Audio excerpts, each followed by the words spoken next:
Assalamualaikum warahmatullahi wabarakatuh.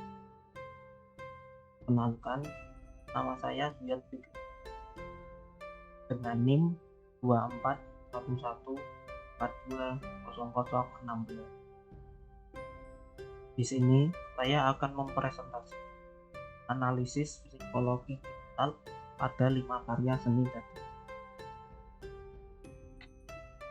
sebelumnya saya akan memperkenalkan apa itu psikologi Gestalt. Gestalt merupakan istilah psikologis yang berarti kesatuan utuh. Teori Gestalt ini menjelaskan proses penyatuan dan pengorganisasian komponen-komponen atau pola-pola yang berbeda, sehingga membentuk visual atau pola yang memiliki kemiripan dan menjadi kesatuan. Teori Gestalt ini dikembangkan oleh salah satunya Max Weber, seorang tokoh psikolog. Prinsip dasar Gestalt. Yang pertama, kita dalam memandang suatu karya, baik itu dalam proses pikiran ide, penciptaan maupun pemaknaan, itu dapat dilihat dengan perspektif holistik. Perspektif holistik sendiri berarti perspektif yang menyeluruh. Kita melihat dari dalam apa saja yang ada, baik dalam pola visual tersebut atau karakter-karakter yang membangun karya visual tersebut. Hal itu juga dipengaruhi oleh pemaknaan tiap pribadi individu.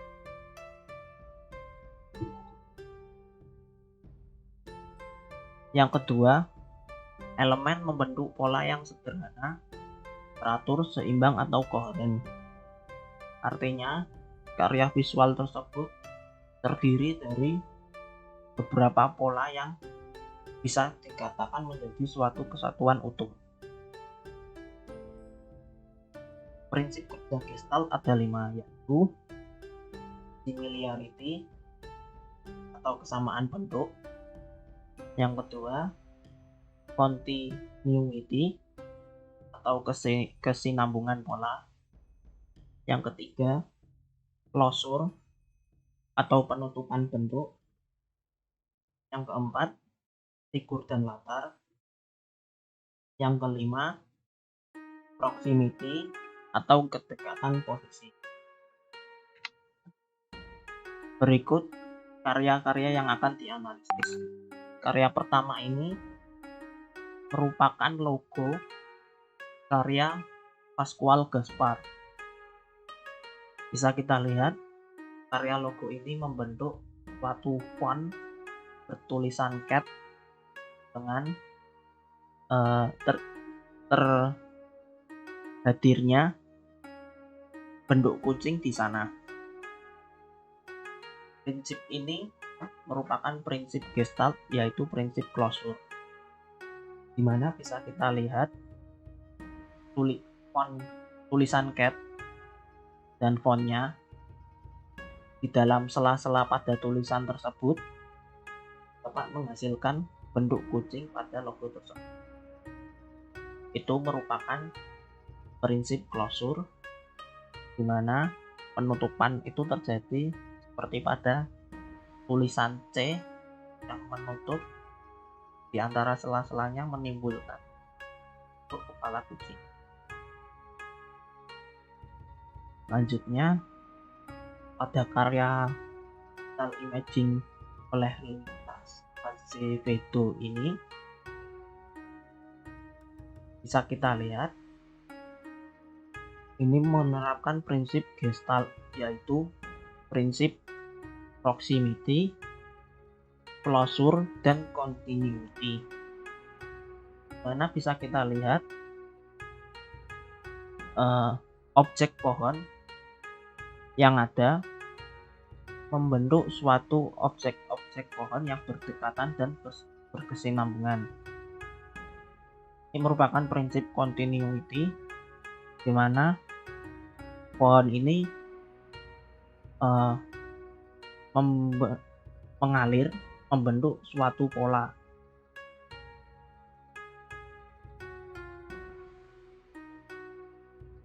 Lalu kesinambungan objek pohon ini memunculkan wujud kepala binatang, yaitu zebra, dengan mengalami prinsip klosur bisa kita lihat pada sela-sela pohon yang berdekatan ini juga mempengaruhi bentuk dari wujud zebra. Dan proximity dan prinsip proximity juga berpengaruh dalam karya ini, di mana kedekatan ini membentuk suatu satuan. Selanjutnya, pada karya poster atau logo dan desain ini menerapkan prinsip Gestalt, yaitu prinsip figur dan akar, di mana bisa kita lihat figur yang ada yaitu sendok dan kartu dan tulisan Coca-Cola, sedangkan backgroundnya berwarna merah, membentuk suatu bentuk di mana kita bisa lihat antara garpu dan sendok yang mengapit ini membentuk suatu bentuk botol dengan di tengah-tengahnya terdapat tulisan Coca-Cola. Selanjutnya, pada karya logo dan desain ini menerapkan prinsip Gestalt, yaitu prinsip closure dan similarity, di mana bisa kita lihat prinsip similarity terjadi pada bentuk seperti cone atau kerucut yang flat ini atau dua dimensi. Bentuk ini membentuk kesatuan yang satu karena kemiripan polanya yang bentuk.